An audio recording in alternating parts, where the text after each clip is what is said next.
श्री गणेशाय नमः। श्री जानकी वल्लभो विजयते। श्रीमद् वाल्मीकि रामायण अयोध्या कांड का 14वां सर्ग।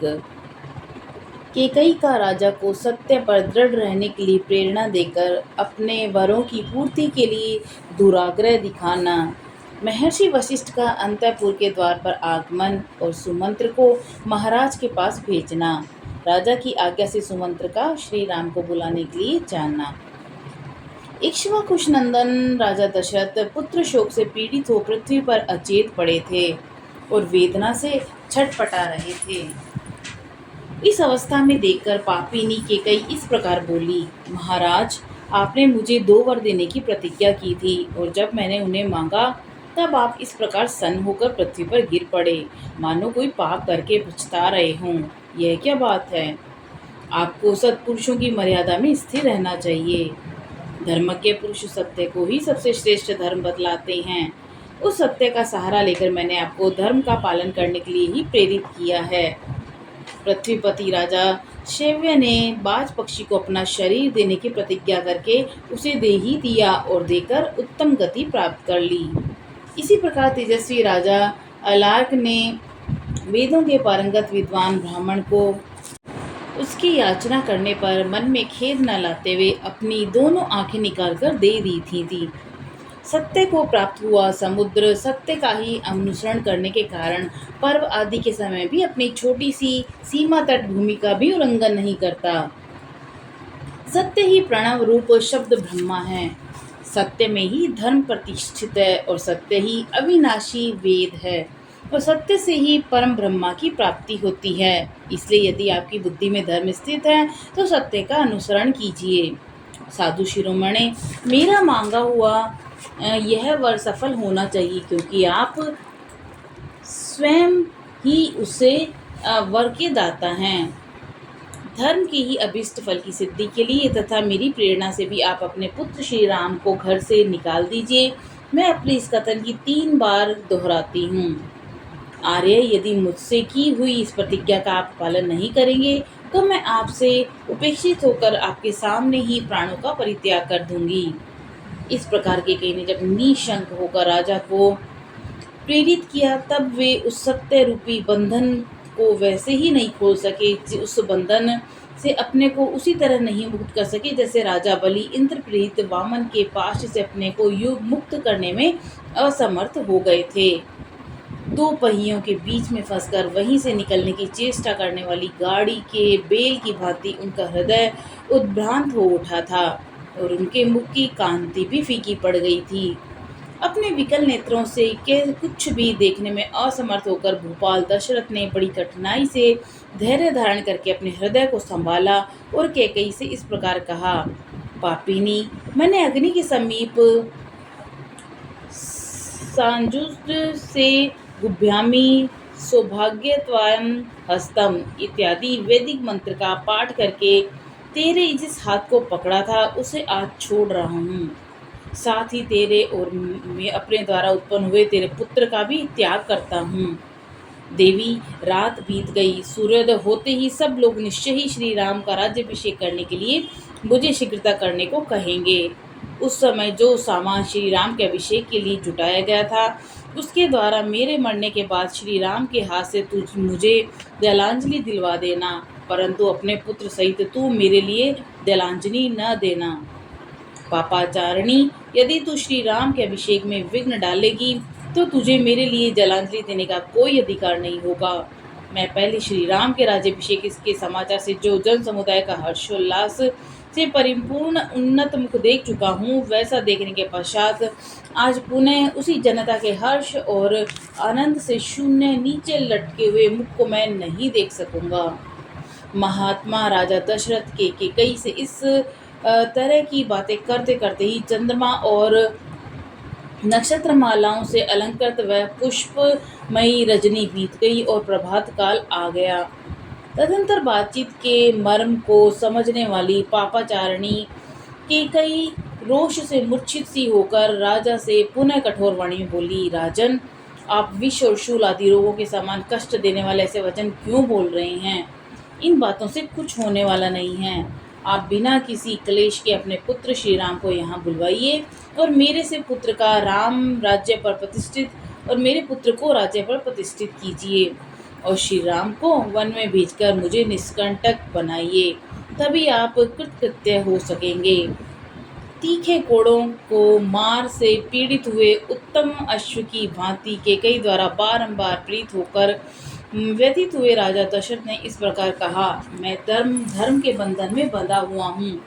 मेरी चेतना लुप्त होती जा रही है, इसलिए इस समय मैं अपने धर्मपरायण परम प्रिय ज्येष्ठ पुत्र श्री राम को देखना चाहता हूँ।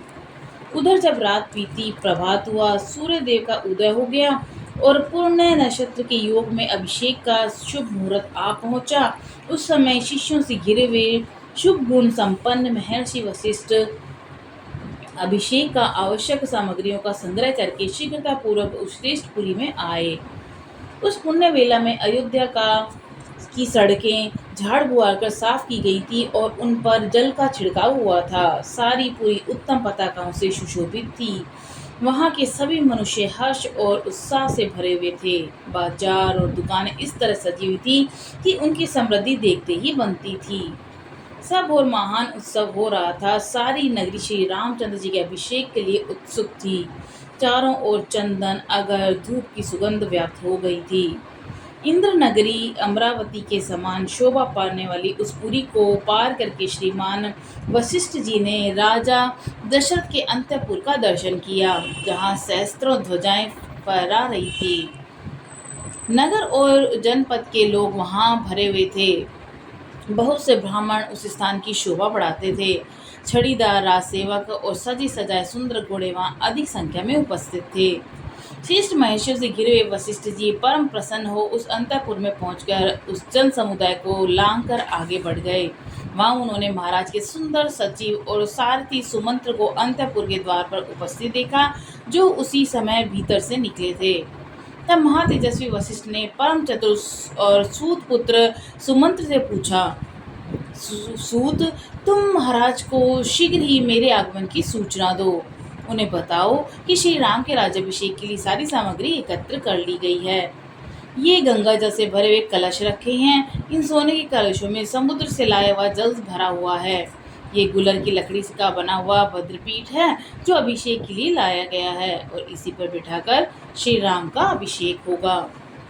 सब प्रकार के बीज, गंध, भांति भांति के रत्न, मधु, दही, घी, लावा, खील, कुश, फूल, दूध, 8 सुंदरी कन्याएं, मत्त, गजराज, 4 घोड़ों वाले रथ, चमचमाता हुआ खड़ग, उत्तम धनुष, मनुष्यों द्वारा ढोई जाने वाली सवारी, पालकी आदि, चंद्रमा के समान श्वेत छत्र, सफेद चंवर, सोने की झारी, सुवर्ण की माला से अलंकृत ऊंचे डील वाला श्वेत पीतवर्ण का वृषभ, 4 दाढ़ों वाला सिंह, महाबलवान उत्तम अश्व, सिंहासन, व्याघ्र चर्म समिदाएं, अग्नि, सब प्रकार के बाजे, वारांगनाएं, श्रृंगार युक्त सौभाग्यवती स्त्रियां, आचार्य, ब्राह्मण, गऊ, पवित्र पशु पक्षी, नगर और जनपद के श्रेष्ठ पुरुष, अपने सेवक गणों सहित प्रसिद्ध व्यापारी, ये तथा बहुत से प्रियवादी मनुष्य बहुसंख्यक राजाओं के साथ प्रसन्नता पूर्वक श्री राम के अभिषेक के लिए यहाँ उपस्थित हैं।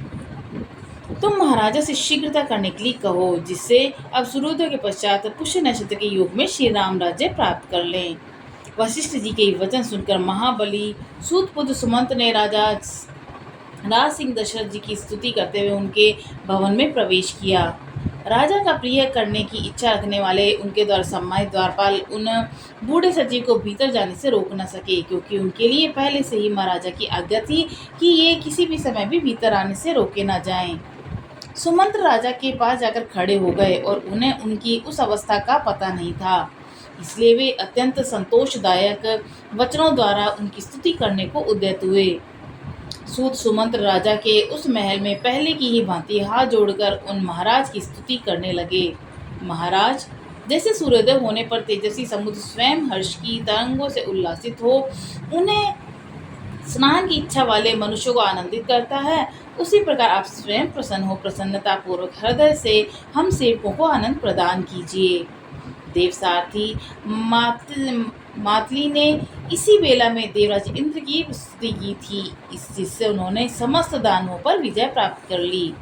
उसी प्रकार मैं भी स्तुति वचनों द्वारा आपको जगा रहा हूँ। 6 अंकों सहित चारों वेद और समस्त विद्याएं जैसे स्वयंभू भगवान ब्रह्मा को जगाती हैं, उसी प्रकार आज मैं आपको जगा रहा हूँ।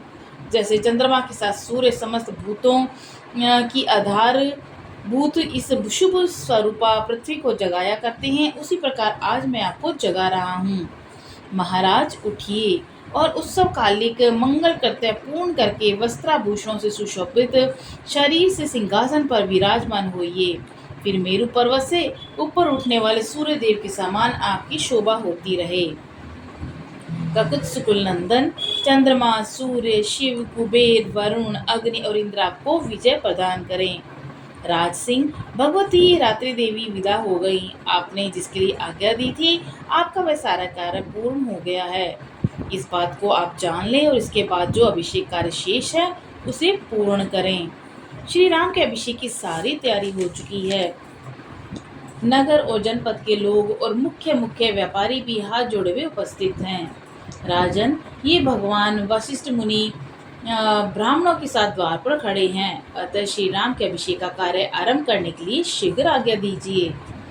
जैसे चरवाहों के बिना पशु, सेनापति के बिना सेना, चंद्रमा के बिना रात्रि, सांड के बिना गौओं को शोभा नहीं होती, ऐसे ही दशा उस राष्ट्र की हो जाती जहाँ राजा का दर्शन नहीं होता।